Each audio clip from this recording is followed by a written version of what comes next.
Good morning, students. In this video, we are going to start BSc Part 2's Organic Chemistry's chapter Phenols. Phenols वास्तव में aromatic hydroxy compounds होते हैं। Benzene ring के साथ जब एक या एक से अधिक हाइड्रोक्सिल ग्रुप प्रेजेंट होते हैं तो वे कंपाउंड्स एरोमेटिक हाइड्रोक्सी कंपाउंड्स कहलाते हैं। ये वास्तव में दो तरीके के होते हैं। फर्स्ट होते हैं फिनोल्स टाइप के एरोमेटिक हाइड्रोक्सी कंपाउंड्स वे होते हैं जिनमें हाइड्रोक्सिल ग्रुप बेंजीन रिंग से डायरेक्टली बॉन्डेड होता है। साथ ही हम ये देख सकते हैं कि एक हाइड्रोक्सिल ग्रुप होता है, एक से अधिक हाइड्रोक्सिल ग्रुप होते हैं, या फिर एक हाइड्रोक्सिल ग्रुप के साथ में कोई और अनदर ग्रुप्स प्रेजेंट होते हैं। एक से अधिक हाइड्रोक्सिल ग्रुप प्रेजेंट होने की कंडीशन में हम उसे मोनो, डाई, ट्राई या पॉलीहाइड्रिक फिनोल्स भी कहते हैं। ये अपना फिनोल हो गया, ये मोनोहाइड्रिक है।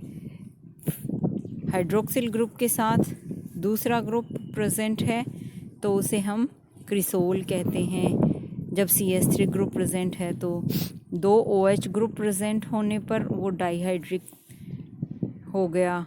इसका नाम कैटिकोल है जब दो OH समूह ऑर्थो पोजीशन पर प्रेजेंट होते हैं। और जब तीन OH समूह प्रेजेंट हो, सिमेट्रिकली प्रेजेंट हो, तो उसे ग्लूसिनोल कहा जाता है।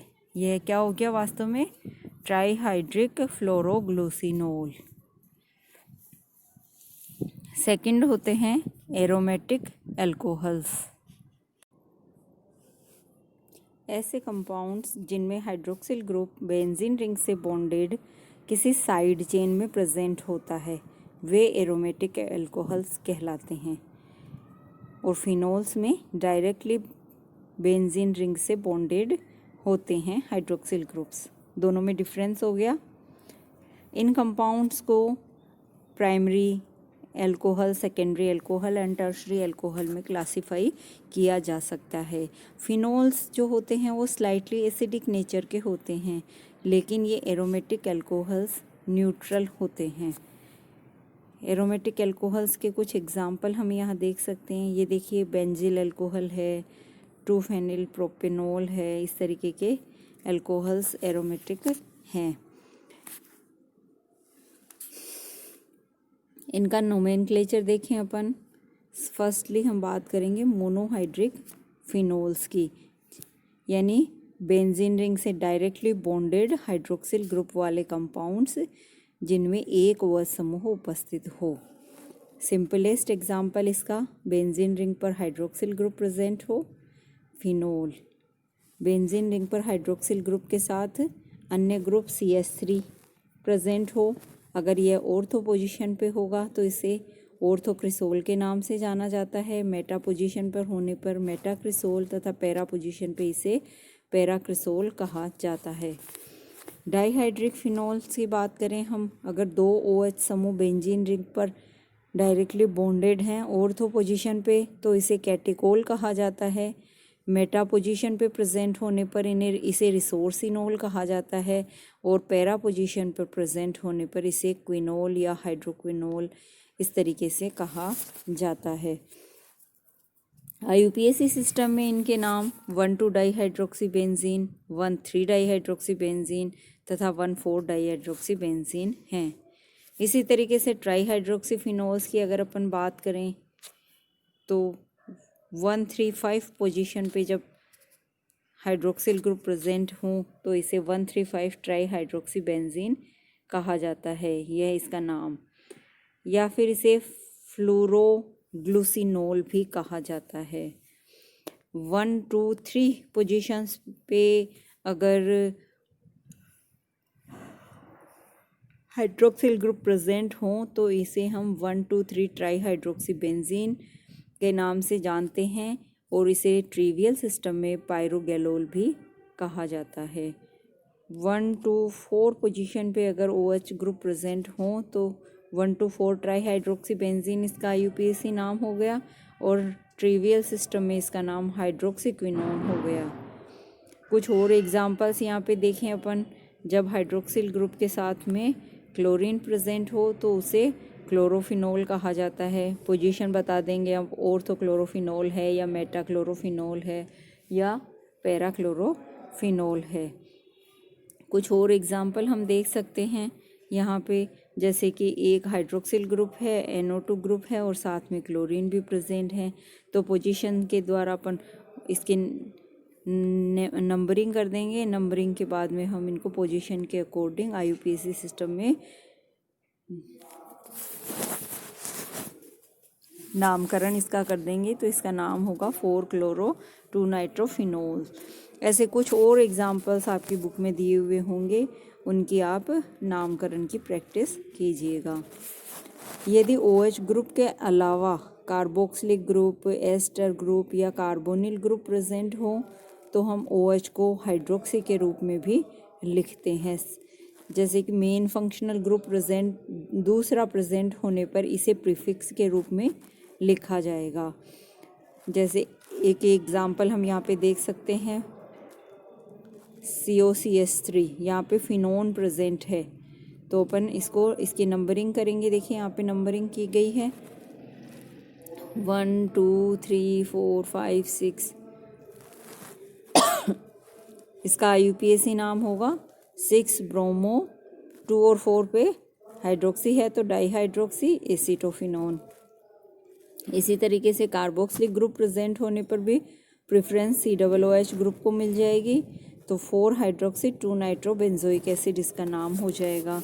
इसी तरीके से यहाँ पे 2 पोजीशन पे OH हो और 4 पोजीशन पे क्लोरीन प्रेजेंट हो तो 1 नंबर मिलेगा COOCH3 को, 2 फिर 3 और 4 मिलेगा क्लोरीन को।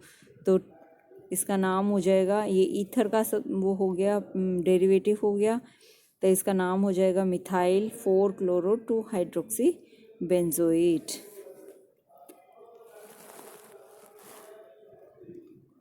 नेक्स्ट एग्जांपल यहाँ पे दिया हुआ है जिसमें बेंजीन रिंग पर मेन सब्स्टिट्यूएंट क्या हो गया आपका, एल्डिहाइड हो गया, और 2 हाइड्रोक्सिल ग्रुप प्रेजेंट हैं तो नंबरिंग कर रही है अपने एल्डिहाइड से 1 2 3 4, तो 2,4 डाईहाइड्रोक्सी बेंजील्डिहाइड इसका नाम हो गया। नेक्स्ट अपन आते हैं फिनोल की स्ट्रक्चर पे। फिनोल, ये देखिए ये फिनोल होता है। फिनोल में एक OH ग्रुप प्रेजेंट है और 3 यहाँ पे डबल बॉन्ड प्रेजेंट हैं। फिनोल में क्या होता है, ऑक्सीजन के पास लोन पेयर पाए जाते हैं। लोन पेयर के कारण यह इन लोन पेयर को बेंजीन रिंग में देकर डीलोकलाइजेशन में यहाँ पे पार्टिसिपेट करता है। इसलिए ऑक्सीजन और बेंजीन रिंग के बीच का जो बॉन्ड है इसमें पार्शियल डबल बॉन्ड कैरेक्टर होने आ जाने के कारण यह काफ़ी स्टेबल होता है, और स्टेबल होने के कारण बेंजीन के कार्बन और यहाँ पे फिनोल के OH का बॉन्ड जो है, कार्बन ऑक्सीजन बॉन्ड जो है ये है काफ़ी मजबूत हो जाता है, जल्दी से ब्रेक नहीं होता है। अतः ऑक्सीजन और हाइड्रोजन के बॉन्ड की ब्रेकिंग इजीली हो सकती है। इसी कारण से फिनोल में पार्शियल या स्लाइटली एसिडिक नेचर पाई जाती है। फिनोल की प्रिपरेशन हम देखें। फिनोल को हम बना सकते हैं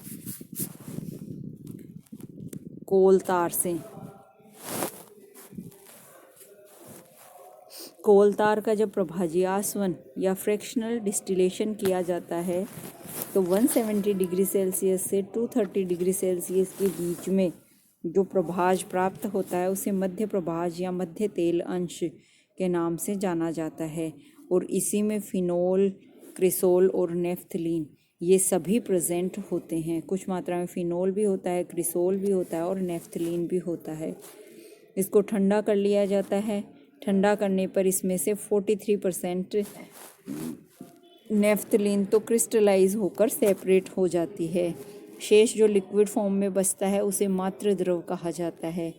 इसे हीट किया जाता है और NaOH सॉल्यूशन को इसमें ऐड कर दिया जाता है, जिससे हम ये इसमें मात्र द्रव में जितने भी सब्स्टिट्यूएंट प्रेजेंट होते हैं वो सोडियम सोल्ट में कन्वर्ट हो जाते हैं। सोडियम सोल्ट ऑफ फिनोल मिलता है, सोडियम सोल्ट ऑफ क्रिसोल मिलता है। इन दोनों को की अलग ये लेयर बन जाती है और फिर उसके अंदर एयर प्रोवाइड की जाती है, गर्म करते हैं। गर्म करने से बची हुई नेफ्थलीन और पिरिडीन तो वाष्पित हो जाती है। बाकी जो लिक्विड बच जाता है उस लिक्विड में CO2 गैस प्रवाहित करके उसे कूल ठंडा किया जाता है। ठंडा करने पर हमें फिनोल, क्रिसोल और सोडियम कार्बोनेट मिल जाता है। अब इसमें सोडियम कार्बोनेट मिक्स किया जाता है, फिनोल और क्रिसोल का मिक्सचर मिल जाता है। फिर इस सोडियम कार्बोनेट मिक्स करके वाटर से इसकी वॉशिंग की जाती है, जिससे सोडियम कार्बोनेट सेपरेट हो जाता है और दूसरा लिक्विड बच जाता है शेष, और उस लिक्विड का हम फिर से फ्रैक्शनल डिस्टिलेशन करते हैं। तो 182 डिग्री पर फिनोल मिलता है और 190 डिग्री सेल्सियस पे क्रिसोल का फॉर्मेशन होता है। रिएक्शन हम देख सकते हैं, सोडियम सोल्ट जब बनता है फिनोल का, फिर उसमें CO2 प्रोवाइड करते हैं, फिर वाटर ऐड करने पर फिनोल और सोडियम कार्बोनेट में यह कन्वर्ट हो जाता है। इस विधि के द्वारा कोलतार से काफ़ी अधिक मात्रा में फिनोल को बनाया जाता है। नेक्स्ट वीडियो में हम फिनोल के प्रिपरेशन के अन्य मेथड्स को पढ़ेंगे। Thank you.